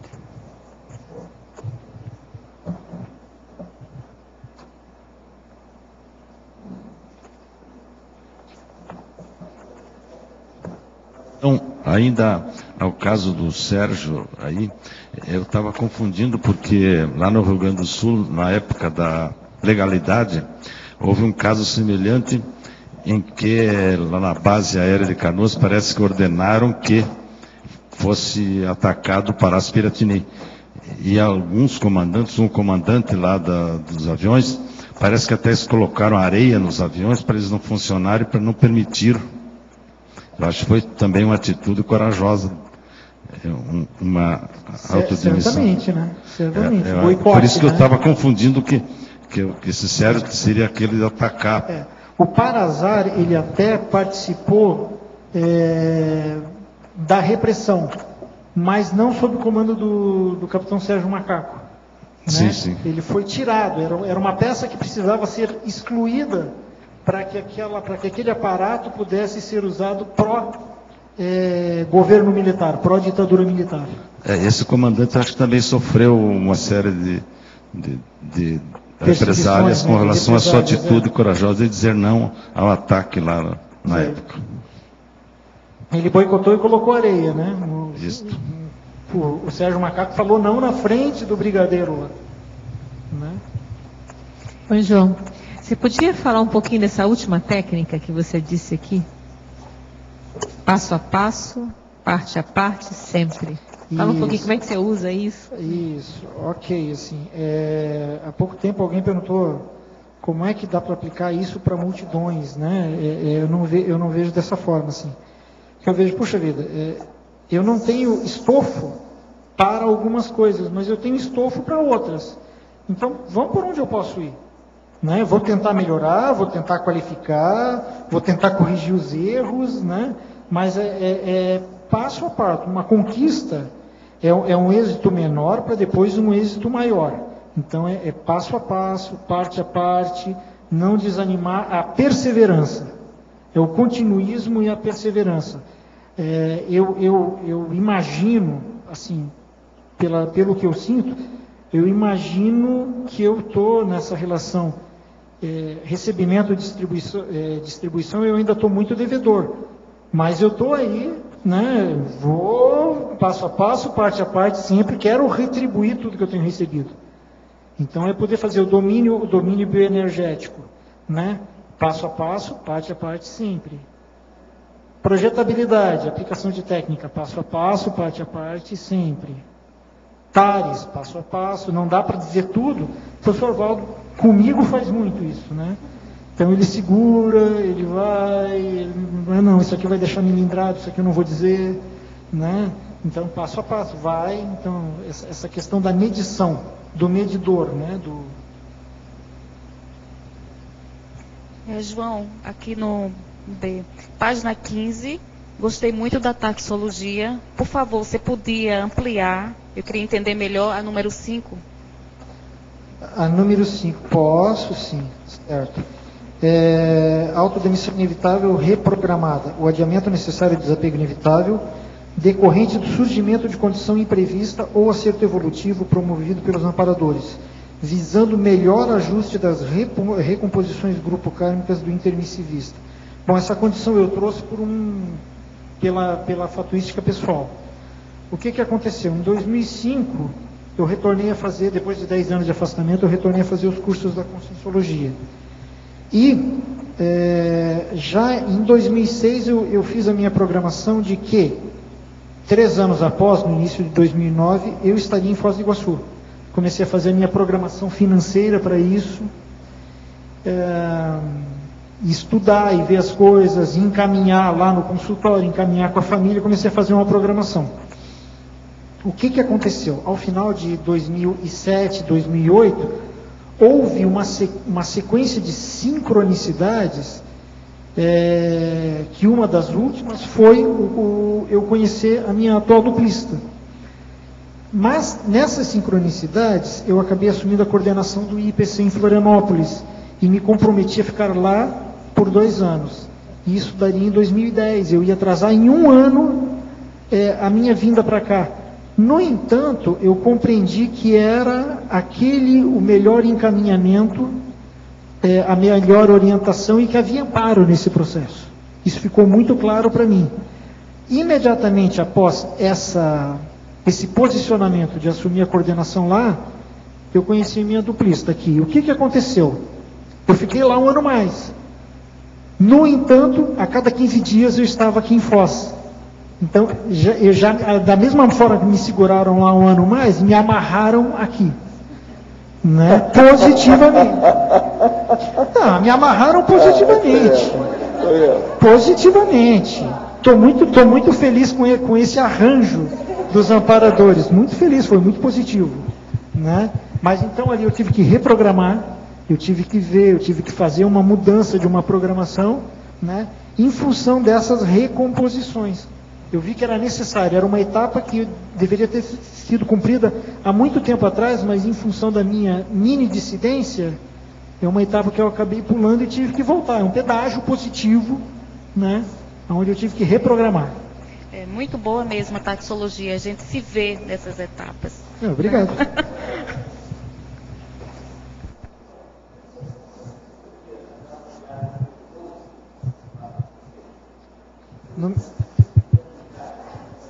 Antônio. Tá bom, obrigado, Antônio.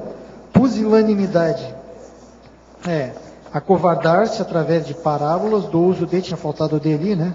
Através do uso de parábolas, e humor para críticas indiretas, ou acumpliciar-se, omitir-se deficitariamente, ou fazer negocinho, por medo ou com vistas à manutenção do status quo.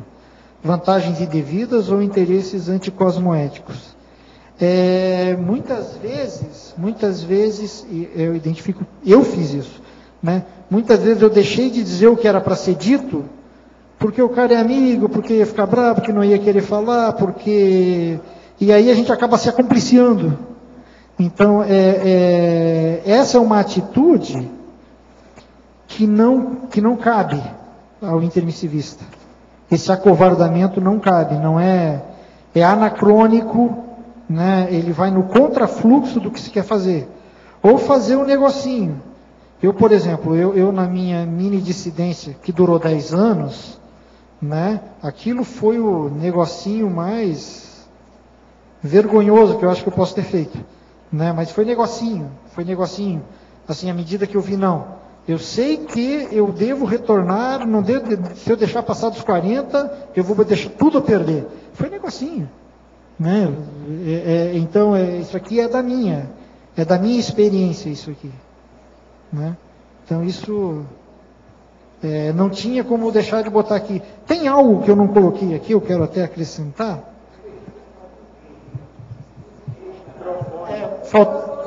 Faltou de Antônio, faltou, você tem razão. Não, ok. Teve uma coisa que eu não botei nessa taxologia aqui, que iria provavelmente aonde fala da competitividade, considerar concorrentes ou inimigos os companheiros evolutivos intra e extrafísicos. Eu não coloquei aqui a inveja, né? Porque é uma coisa que eu pensei ontem, estava lendo verbete, vendo, e assim, a gente vê aqui as pessoas que estão mais próximas do professor Valdo trabalhando, produzindo, que estão, alguns são epicons, já fizeram vários verbetes, a gente fica ali vendo as conquistas de todas essas pessoas, mas não vendo o esforço que elas fazem, né? Então, assim, a gente quer o ônus, mas, né, quer o bônus, mas não quer o ônus do processo, né? Então, o pessoal que trabalha muito, e eu já vi assim, puxa vida, como eu gostaria de estar nesse lugar, mas sem investir no ônus, que é o esforço, né, para conquistar esses outros patamares evolutivos. Então, isso deveria entrar aqui. Eu olhei, gente, eu não coloquei isso. Provavelmente entrou algum mecanismo de defesa do ego ali na hora de fazer. Por isso que eu faço essa retratação pública aqui agora, né? Porque é importante fazer isso. Não sei se dá para incluir ainda alguma coisa, né? Mas é importante fazer essa retratação, essa autorretratação aqui. João, aqui no B. Ok. Aqui no B.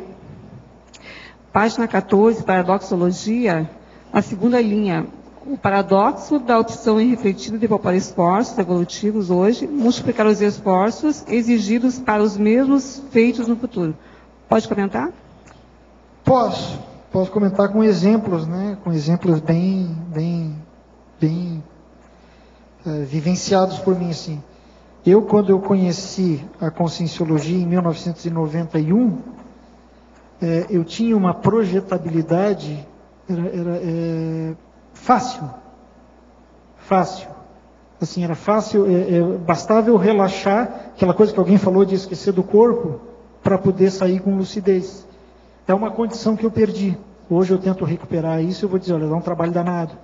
Então eu não fiz a manutenção, eu não tive esforço de manutenção, e inclusive de melhoria e desenvolvimento de novas técnicas projeciológicas. A mesma coisa com relação ao domínio energético. né? Quando a gente está mais solto, quando a gente é mais jovem, tem mais flexibilidade, trabalhar com as energias também é mais fácil. À medida que a gente vai ficando entroncado, encracado, encoraçado, né? Vai ficando com a pensenidade também mais poluída e uma série de vícios mentais somáticos, isso já fica mais difícil. Então são outras coisas que eu tenho que superar para poder resgatar aquela condição que antes era mais fácil. Por isso a logicidade da técnica da inversão existencial, né? Eu perdi a inversão existencial, eu assumo essa condição, perdi, né? Por imaturidade, processo, por emocionalismo, por uma série de questões, por hedonismo. Então não vejo como negativo, eu estou como assim, reciclante existencial, né? Não vejo como negativo porque a gente vê que tem assim, várias reciclagens existenciais que dão banho, né? de superação, dentro do processo evolutivo, mas dá mais trabalho. Às vezes é o comprometimento, às vezes é o filho, não cuidou disso, como é que fica?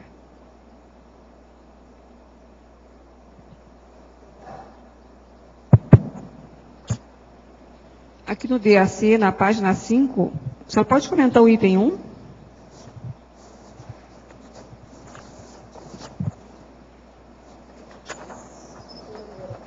Autorrefratariedade acolhedora? Isso. É a condição interassistencial paradoxal. Quer dizer, você ao mesmo passo, ao mesmo tempo, simultaneamente ao processo que você ajuda e acolhe, você acolhe o lado bom da pessoa, tira as coisas que ela não presta e joga fora. E isso não afeta você. Esse é o caminho, a triagem da pessoa. Agora, é paradoxal porque você não admite tudo da pessoa. Você admite o lado bom dela. Agora, com o tempo, você tendo chance, você pode falar isso tudo abertamente para ela. Isso aí melhora mais ainda. Então, esse paradoxo é o processo do acolhimento com a refratariedade. Entende?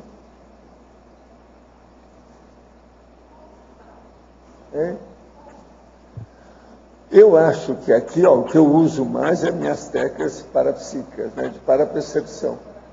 Então, eu vejo o processo da aura da pessoa, o processo da holosfera dela, a parapsicosfera mais séria. E ali também eu vejo que, às vezes, ela pode ser até um amparador que trouxe a pessoa. Aí eu vejo o que é que o amparador deseja, isso tudo aí melhora. Agora, o problema todo, quando precisa, é o arco voltaico, né? O arco voltaico, aí no caso, é cirúrgico. Ele tira aquilo que está pesando mais dentro do olo pensante da pessoa. Aí pode melhorar muito, entende? O arco voltaico, eu acho de grande utilidade para o processo assistencial. Agora, a pessoa com o tempo, ela tem que fazer o arco voltaico com naturalidade. E ela não pode levar para casa nenhum processo como se fosse uma ressaca de energia. Ela tem que fazer a desassimilação simpática. Não é só a refratariedade, é a desassimilação também. Albert Beethoven, parabéns pelo ótimo verbete. No momento da autodemissão, não deixamos de assistir aquele determinado grupo. Como saber o momento certo? O que priorizar na assistência ou a autodemissão? A assistência ou a autodemissão? O que priorizar? A autodemissão, ela vem sempre no sentido da assistência. É importante a gente poder se qualificar para poder qualificar a nossa assistência. E é importante que essa autodemissão, ela caminhe lado a lado, né, caminhe junto com essa intencionalidade. O que você vai priorizar? Aquilo que você identificar. Às vezes são coisas pequenas, né? Sempre do menor para o maior. Então são coisas que são comportamentos, são nas relações pessoais, no exemplo, nos cuidados com a sua saúde, nos processos familiares, na educação. Eu estava comentando hoje em casa que ontem eu tive uma autodemissão pequena. A gente deu um gato algum tempo atrás, 2 semanas depois o gato, para quem não conhece Foz aqui, o gato estava lá no Morumbi e voltou para casa. O gato nasceu, cresceu e voltou para casa, 2 semanas depois. Mas é um gato, assim, ele é o gato que ele não aceita ficar só no terreno, né? Então ele vai no terreno dos vizinhos, aí deixa... Ele é nômade. Hã? Nômade. E ele assim, ele gosta de deixar os brinquedinhos dele no canteiro do vizinho lá, e desenterra as plantinhas do vizinho. E dos vizinhos, né? Porque deixa patinha de muro, aquelas patinhas tudo. Bom, e é o gato que todo mundo diz que é minha cara. Eu amo de paixão aquele gato. Nós temos 3, né? Esse era o terceiro. Ele nasceu lá e está com 3 anos. E aí, mas, bom... e agora o que vai fazer? Ele voltou. Eu vou dar, eu não vou? Não, eu considerei todas as possibilidades. Ele não foi abandonado, ele foi dado para uma família que cuida dele, que vai. Não, o amor, por exemplo, não tem que me impedir de fazer a coisa certa. Eu tenho amor, mas tem que fazer a coisa certa. A coisa certa naquele momento ali, em função da convivialidade toda, que é importante, em função até em respeito à própria liberdade e à necessidade do gato de aventurar-se pela rua. É bom você falar que tem uma gatinha lá também, né? Ele é um gato acrobata, né? Ele escala a rede, a gente botou uma rede lá, eu vi ele escalando a rede Então ele é um gato poderoso. E tanto é assim, ele tanto gosta de liberdade, que ele veio lá do Morumbi, que dá 4 quilômetros. Como é que chama esse gato, hein? Esse? Ele teve vários nomes. O primeiro era Greyzinho, porque ele era cinza, filho da Grey, né? Da fêmea, né? Depois ele virou George. Né? George First. Era o George First ainda, né? Era um Lord em inglês ele, né? E agora ele é Bob. Washington, não, né? Não é George Washington. E agora ele é Bob, né? No novo lar dele. Aí agora. Mas então ontem eu fui lá com todo carinho, né? Eu fui conversando com eles, expliquei, olha, tu tem uma nova família agora. Fica lá com eles, né? Eles vão cuidar bem de ti. Professor, minha esposa notou que há tempos as pessoas que chegam perto dela, seja em bancos, comércio ou em lugares diversos, começam a bocejar e reclamam de cansaço e sono. Após o relato dela, eu percebi que também bocejo e fico cansado, às vezes, na presença dela. Outro dia ela relatou que uma moça veio alegre, disposta a conversar com ela, e após alguns minutos começou a bocejar e disse que estava cansado e precisava dormir. Minha esposa é uma mulher loura, muito bonita e tem uma grande força presencial. O que é isso? Como posso ajudá-la? Como também ela pode se ajudar? A primeira coisa, ela está sendo vampirizada. Ela é um vampiro. Agora veja, observa se de vez em quando ela põe uma mão no peito. Que isso é típico do processo da vampirização. Porque geralmente, ainda mais assim quando é mulher, loura, bonita e tal, eles tiram energia pelo cardio chakra. Então, aquilo é, vamos dizer, inesgotável. Não tem jeito de fazer exaustão. É inexaurível. Então, por todo lado, eles ficam chupando energia através dela. Ela é o vampiro. Ela é o vampiro dos mega assediadores. Agora, o problema que você tem que fazer com ela é o seguinte: se você não tem gabarito, pede alguém para fazer. Chama-se arco voltaico. Tem que colocar as mãos perto da cabeça dela e colocar energia, fazer a desassimilação e tirar os plugs do assediador que estão nela. Isso aí está na cara que o processo é mega assediador bravo. Outra coisa, preciso ver também a idade dela. Se ela é mais moça, é mais brabo o caso. Se é mais de idade, então já está consolidado, vai dar também trabalho. Agora, se é moça, é preciso ver depois para ela ter assistência, porque a hora que destacar o processo, se de ver se vai pegar alguma coisa nela. Ela vai sentir alguma coisa. Quase sempre sente alguma coisa, ou taquicardia, ou sente algum processo de respiração, algum processo, entende? Isso é preciso de ver. Agora, o que é, quando a pessoa chega e acontece isso do jeito que você está falando, você está relatando direitinho o caso de uma possessão que a pessoa virou vampiro. Agora, isso acontece muito com gente mais moça. Se de ver a idade dela, que eu não estou falando aqui quando é. Agora, ó, arco voltaico, isso aí é o jeito dela melhorar. Não adianta dar remedinho, não adianta psicologia, aí é desassédio. Desassédio para acabar a vampirização. Isso é vampiro mesmo, de alto nível. Se você está relatando o fato, está óbvio. Isso não tem jeito. Gostaria de saber qual o melhor método para aumentar a memória, já que tem problemas em recordar as projeções. Aí ó, tem uma série de condições que você tem que ver. A primeira coisa que ajuda muito, tem muitas técnicas, mas é muita bobagem também que se fala sobre memória. O melhor que faz é o seguinte, é você ler as coisas e escrever. A partir das suas leituras, você começa a fazer registro e começa a escrever. Quer dizer, mexer intelectualmente. Com isso, o seu processo mnemônico vai ficar mais intenso, vai melhorar. Agora, ler muito e escrever. Você pode fazer artigo, por exemplo, começar a estudar, pega dicionário também, começa a ver, e procura gravar o que você escreve. Palavras, conceitos, as pensatas, os pensamentos, tudo isso. Isso vai ajudar você na questão. Outra coisa, é ver se você não precisa de alguma dieta diferente. Uma coisa que ajuda muito é o ginkgo biloba, aí é o tanakan, mas é preciso do médico para orientar você na tomada disso. O tanakan tem que ser tomado com a comida de sal, e todo dia, durante uma boa temporada. Agora, é bom um médico acompanhar.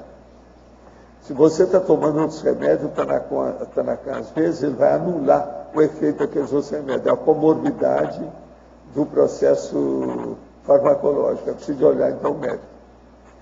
Professor, como se refratar para evitar a influência de guia cega intrafísica que uma mãe pode ter sobre um filho? Minha sogra tem uma força presencial muito grande. É uma mãe canguru que quer os filhos sempre por perto. Como ainda vive dentro da lavagem subcerebral da religião, faz orações e tudo mais que puder para manter os filhos ao seu redor. Minha vida, quando meu marido, não flui. Nada dá certo. Toda vez que damos um passo para sair de perto, tudo dá para trás. Pode comentar e dar alguma sugestão para superarmos essa situação? A primeira coisa, muda de cidade, de estado. Se você fizer isso, você liquida com a ação. Muda de estado, de cidade, etc. Olha bem o pé de meia de vocês, ou aquilo que vocês fazem, o maridinho, por exemplo, qual é a profissão dele? Se ele pode mudar de lugar. Cai fora, vai para longe, vocês acabam com isso na hora. Agora, é bom mudar de cidade, mas de estado também. Quanto maior os anos-luz de distância, melhor. João. E aí fica só na base de celular, etc. E outra coisa, celular a gente desliga. Então tem muita coisa que pode ser feita. O problema é cortar o plug, cortar essa indicação, porque senão, isso aí nós estamos vendo dois casos iguais, um de vampiro direto e outro de vampiro indireto. Mas tudo é vampirismo. Essas coisas existem. João. O negócio é mais sério. Aqui. Só na página 14, mitologia, se você pudesse falar um pouquinho do primeiro mito. Fio de peixe, peixinho, é? Isso aí fala assim, nós não temos que assumir as características que nos são atribuídas por nós sermos parentes ou amigos ou filhos de quem somos. Não. Nós somos uma consciência e nós temos a nossa individualidade, nossas características, e nós não temos que cumprir as expectativas alheias. Então, é importante, porque se a gente acredita nisso, se nós temos esse autoestigma pessoal, a gente vai corresponder e vai ocupar esse mesmo lugar. Não. Duvide, né? Eu estou começando a aprender a duvidar de quem eu sou. No sentido de que, será que eu sou isso que eu penso que eu sou mais do que isso, eu sou menos? Então, poder fazer uma avaliação realista com base na pesquisa, com base nas experimentações, né? E porque o autoestigma, ele prende, ele amarra, ele te impede, ele te inibe o processo evolutivo. Se tu acredita que é aquilo, tu não tem como pensar em ir adiante, porque tu é aquilo. Estagna, né? Fica estagnado o processo. Então, isso vale no aquário e vale no mar. Filho de peixe, peixinho é no aquário e no mar, mas não vale para, né? Não vale para ser humano isso. Agora, João, nós esperamos que você, com toda a sua sinceridade, escreva mais 100 verbetes só 100. Não precisa ser mais que isso. Tá ok? E eu peço a você para servir de orientadora aí das coisas, assessora ou ajudante ou qualquer coisa, para ele fazer o 100. Ele precisa. Ele tem que se expor, porque ele é bom, ele é sincero, abre o jogo. Né? Muito bom, positivo. Os nossos comerciais, por favor. Obrigado. Hoje tivemos 44 assinaturas no livro de presença, 18 perguntas presenciais e 32 perguntas online. Temos os recados da Marta sobre o balanço existencial e a Nilza sobre o curso Precocidade Parapsíquica. Boa tarde a todos. Nós queremos convidá-los para o balanço existencial que vai acontecer devido à parceria entre CAEC e a Apex. Esse evento vai ser do dia 9 ao dia 12 de fevereiro de 2013. Nós informamos que as inscrições já estão abertas e elas poderão ser feitas na recepção do CAEC pelo telefone 045 3525 2652. Repetindo o telefone, 045 3525 2652 ou pelo site da Apex, www.apexinternacional.org. Nós teremos várias apresentações importantes, teremos um campo proéxico para que as pessoas possam acessar as informações do curso intermissivo. Nós vamos ter também uma oficina de consciencioterapia relacionada à Proex e várias outras apresentações. Além disso, você poderá fazer o planejamento do seu projeto de vida para ser realizado daqui em diante, considerando então os seus acertos, os seus erros, enganos e omissões, e a partir daí fazer um novo projeto para acelerar o seu processo evolutivo. Nós aguardamos todos e informamos que o telefone do CAEC, como eu já disse e já repeti, é 045 3525 2652. Obrigada e até logo.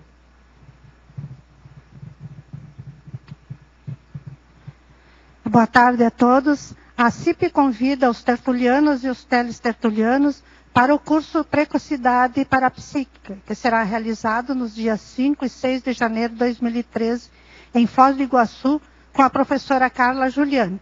O pessoal poderia aproveitar aí nas férias, que estão vindo em janeiro, né? E esse curso traz esse conhecimento da professora Juliane com muita a autenticidade, né? Esse curso possibilita o aluno identificar, compreender as manifestações parapsíquicas na infância e os reflexos dela na fase adulta. Os tópicos que serão traduzidos ali serão as relações grupo-kármicas, paragenética e ressoma, parapsiquismo na infância, lembranças de vidas passadas, bloqueios parapsíquicos na adultidade, assumindo o parapsiquismo interassistencial. As inscrições, a pessoa que tem interesse pode enviar o e-mail para acip@acip.com ou fazer as suas inscrições na recepção da ACIP. Obrigada. Para amanhã teremos o verbete agendador consciencioterápico. A especialidade é consciencioterapia, de autoria da professora Silvana Rodrigues. Obrigado pela sua presença e até amanhã.